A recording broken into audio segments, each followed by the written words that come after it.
There was a shooting today just outside of the nation's capital where a congressman, multiple staffers, and police officers were shot. The gunman, whose name I'm not going to give any attention to, was some old white guy from Illinois who's pissed off at the government and managed to fire off 50 shots from a rifle before being shot dead on the scene. House Republican Whip Steve Scalise was shot in the hip and whisked away to the hospital for surgery where he's in stable condition. 2 of the other people shot are in critical condition.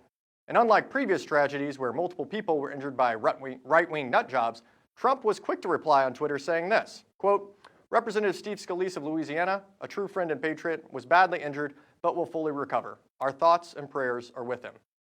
Where was a response like that when 3 people got knifed by a Trump-loving white nationalist in Portland a few weeks back? Where is Trump's response to black churches being burned to the ground in his name? Where is he when right-wing white nationalists who are terrorists are killing our fellow Americans? He's silent because Trump supports violence against fellow Americans who happen to disagree with what he's saying. He's the one promoting violence from the bully pulpit of the presidency. Trump picks and chooses which victims of violence he wants to address, and he's noticeably silent when those promoters of violence are supporters of his. But on the other hand, here's how a real political leader responds to a tragedy like this. Violence of any kind is unacceptable in our society, and I condemn this action in the strongest possible terms. Real change can only come about through nonviolent action, and anything else runs counter to our most deeply held American values. If only we had a person sitting in the White House who would say something like that when somebody who supports them commits violence against our fellow Americans. But we don't have that. We got a guy who suggested that his supporters might use their guns to prevent his political opponent running for president from nominating a Supreme Court justice. Remember this? If she gets to pick her judges, nothing you can do, folks. Although the Second Amendment people, maybe there is, I don't know. But you see, Republicans love the Second Amendment and guns because conservatives believe that violence is a perfectly acceptable way to solve political disputes. So I have a personal message for Trump and the Republicans in Congress. It's your own fucking fault. Actions have consequences. Words have consequences. The Republicans are the ones who have been calling for Second Amendment remedies for years now. And the reason they're all about gun rights is to defend against a tyrannical government through the use of force. So while he's not busy dodging bullets in the outfield, here's what Republican U.S. Senator Rand Paul had to say about that on Twitter. At Judge Knapp, why do we have a Second Amendment? It's not to shoot deer, it's to shoot at the government when it becomes tyrannical. Well, that's what this looks like, you asshole. The government conservatives are arming themselves against is congressmen and congresswomen, police officers like the Capitol Police officer who's in critical condition, and people who work for our American government like the staffer that's in the hospital. So when you talk about fighting back against the government with guns, this is what they're talking about. Shooting people in the government, like Representative Steve Scalise. That's the Second Amendment remedy they've been talking about for years. They just expect to be themselves the ones who would end up in the crosshairs.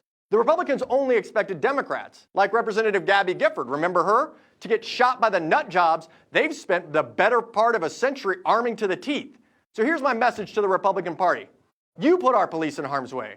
You created this tragedy. 2 men are in critical condition because of you.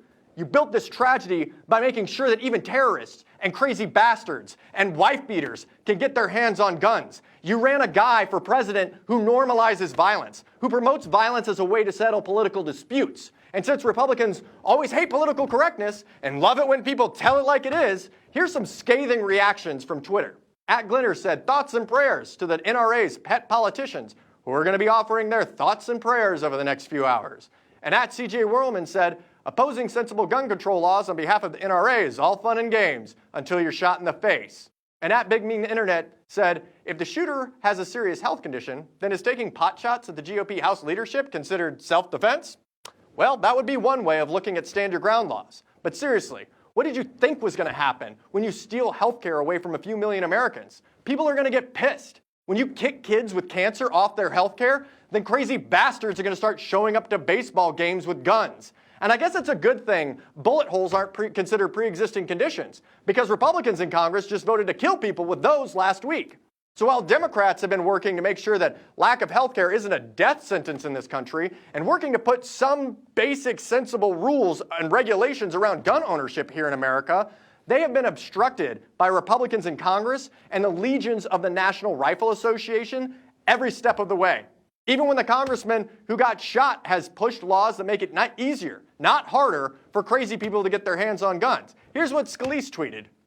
Quote, proud to introduce a bill with Representative Alex Maloney to remove burdens on law-abiding gun owners. Hashtag Second Amendment, hashtag 2A.